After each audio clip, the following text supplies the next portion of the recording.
It's Dave Duford at Final Expense Agent Mentor, where I help agents like you be successful at selling final expense. And today, as you can see, I'm out here in the field working some final expense leads, and I have a little bit of a drive time now, so I wanted to get with you and give you a quick education on what I consider to be the 5 top tips to selling and creating a rock solid final expense presentation that sells lots of final expense. So let's go ahead and get right started from the top. I'm going to be reading, driving, and doing a recording. So this may be the very last of you see of me. So anyways, first tip number 1, ask open-ended questions. I am a huge believer that the best salespeople don't talk endlessly. In fact, the best salespeople actually shut up more than they talk.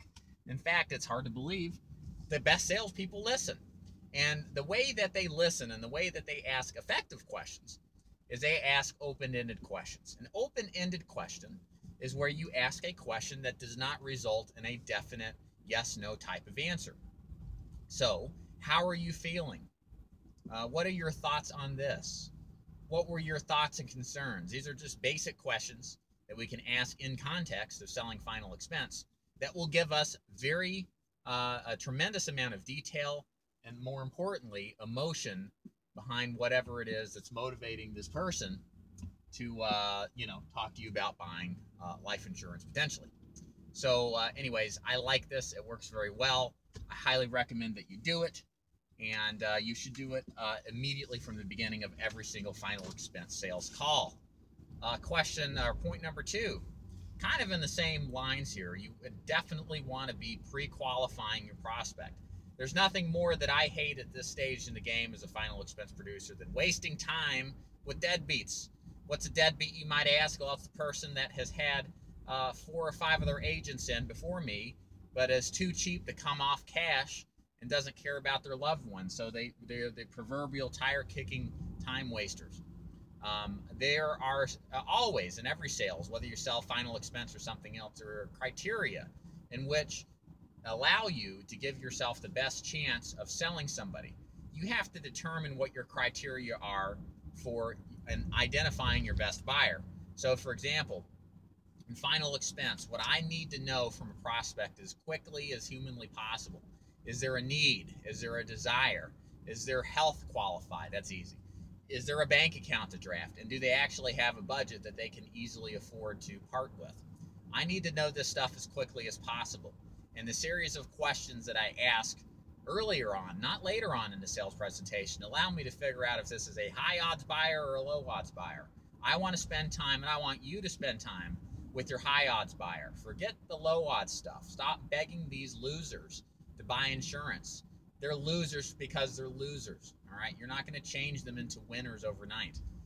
Let somebody else do that hard and heavy lifting. And what's amazing too is those people always revert back to the loserdom. So even if you do convert them, the odds are pretty high they're going to drop you anyway because they got to buy another pack of smokes or another 40. So anyways, it is what it is. Point number 3. This is something I really enjoy doing, and it's called selling the premium, not the face amount. So a lot of guys do when they come into this business is they go through a presentation. They may even pre-qualify to an extent, but instead of talking about budget early on, they present a face amount. They present $10,000, $15,000, $20,000 in coverage. Which one do you want to pick? And sometimes people just say, I can't really afford it. And if the guy's not good at rebuttaling objectives, they may not do anything at all.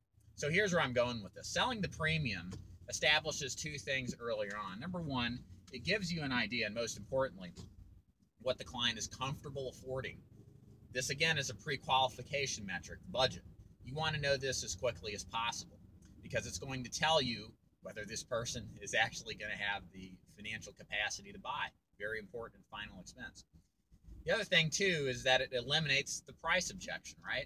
I mean, if you know that you've got somebody who can afford $50 a month and they say yes with absolute certainty, you're heavy lifting, your job's done when it comes down to showing the premiums. You know they're going to buy it. They have to. Otherwise, you can call them out on it and tell them, hey, you said you could afford it. What's going on here? So I'm big on asking for premium. It just gets that question out of the way faster, makes them feel more secure in the process of being sold, and you don't have to overcome that objection later. Number 4, us versus them. So when you actually present what it is that you do, it's extremely important that you contrast and compare exactly what you do to what our competition does. And thankfully in final expense usually is a bunch of garbage products that our competition sells through the mail and on TV. So you don't have to worry about coming up with some elaborate sales call or some elaborate sales presentation to insult the competition. You don't have to do that. Your clients will jump in and call them a bunch of morons and scammers for you. All you have to do, and this is the pro tip here, if you will, is just show the sales literature from your competition. Show them the junk mail that they get. Show them the fine print, because the fine print does all the selling for us that we need them to do. So make sure you're showing them what their competition does and doesn't do, and allow them to draw their own conclusions. They will be convinced without you having to use any highfalutin language or high pressure tactics. Simply by the process of educating, you're going to impress the vast majority of these people. And the buyers that are predisposed to buying will definitely want to buy from someone like you who knows and understands what you're talking about, because you're the expert when you know this kind of stuff. And last but not least, certainly, is within all sales, you must ask for the business. You must present an offer that fits their budget, that fits their criteria for buying, and then you must ask which will you prefer. Now, there's a lot of different closes out there, but most advanced sales trainers only use like 1 or 2 closes maybe. The close that I use is which one works best for you, or my recommendation is X, which do you prefer? Of course, it is the assumed close. If we're this close to, rounding the bases, you pretty much are going to sell them. So you want to ask the question, which do you want, not do you want it? Again, these questions matter at the very end. So I hope that helps. And to summarize here, our top 5 tips: ask open-ended questions. Do that now immediately. Start to pre-qualify. You got to do that as quickly as possible.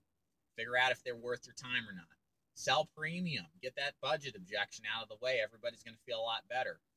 Use your use your competition sales literature to position yourself as a better alternative. Again, it's easy to sell this stuff. Once you start looking at the garbage that's out there, it's a pretty easy close for the person that actually is interested in burial insurance. And lastly, always ask for the business. Assume the close, especially if you follow the presentation that I teach. You're basically working through the process where at the close, it should be the easiest portion of the sales call. It shouldn't be high pressure. You shouldn't have to anticipate 5 no's before they say yes. It should just happen because you've done all the heavy lifting by doing all the prior 4 steps to where it's an obvious benefit to them to buy. Because at this point, again, if you do what I teach, they want what you got. And it's a matter of figuring out which one works best. My name is Dave Duford. I'm the owner and head poobah of Final Expense Agent Mentor. I help agents sell more final expense, learn the business faster, and really just take a successful career out of the business. And if this is something you're interested in, if you'd like to learn more about how my mentorship program works, you need to go to my website. It's feagentmentor.com. Go to the contact box, send me a message. I'll be happy to talk to you and tell you more about how the program works. Other than that, ladies and gentlemen, I want to thank you so much for listening to this brief announcement on how to sell more final expense. I hope the 5 tips do you well. And as I always say, make sure you actually take this stuff and do something with it. Don't just listen to it, feel good about it, and do nothing. Take action. That's what it all comes down to. In the meantime, guys, have a great one. We'll see you tomorrow, okay? Peace.